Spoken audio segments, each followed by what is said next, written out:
I've been discussing the Nintendo Switch a fair bit ever since the console actually released, talking about how it's being received, how its sales are doing, and my thoughts on the console's future. As a viewer of this channel will probably know, I'm maintaining a healthy dollop, a teaspoon if you will, of skepticism, because I'm a bit concerned about the longevity of the Switch because, well, while Zelda is by all accounts an amazing game, you obviously can't sell a console on just Zelda forever.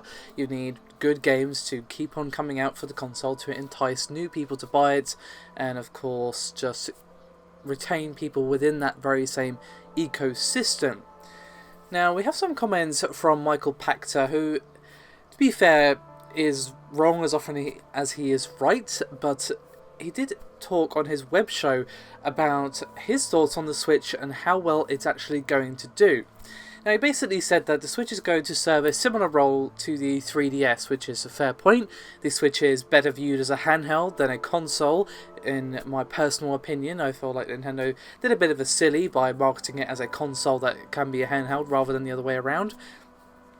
And he basically said that the Switch is going to be a complement to, say, the PS4, Xbox One or PC, or whatever the platform of choice happens to be, as a handheld device, because, well, as a handheld, it is very, very good. And he said, quote, "The Switch works really well. You're essentially playing with a controller and screen right in front of your face. It is a handheld. The cool thing about it is that your games work on the television as well, but the truth is, it's a handheld. It's a great handheld.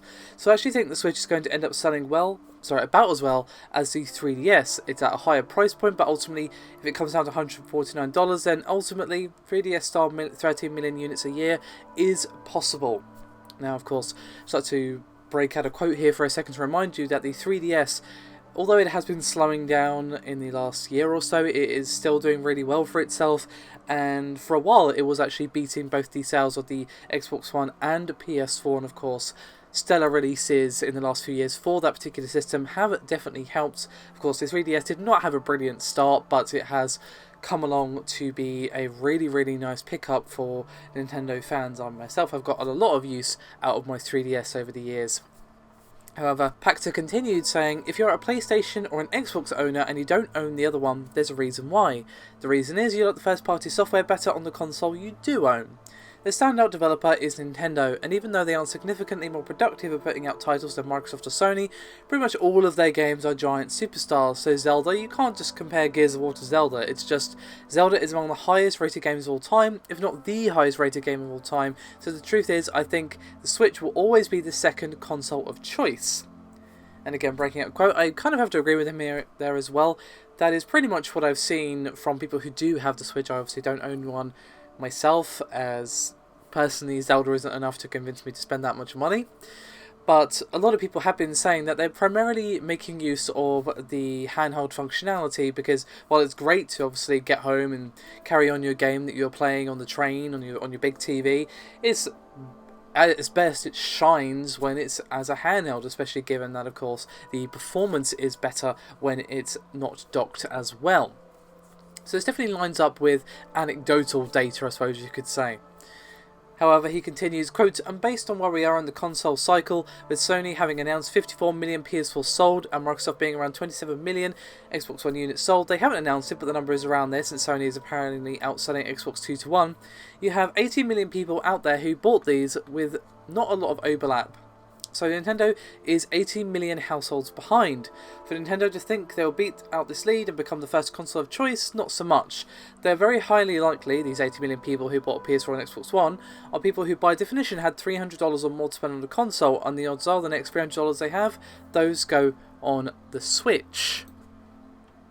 Now, of course, it is important to consider that this year we are getting the release of the Xbox Scorpio, which is potentially going to eat up some of the money that people might spend on the Switch, because let's say that the Scorpio comes out around sort of October, November time this year, which is fairly likely. Of course, we'll find out for sure at E3.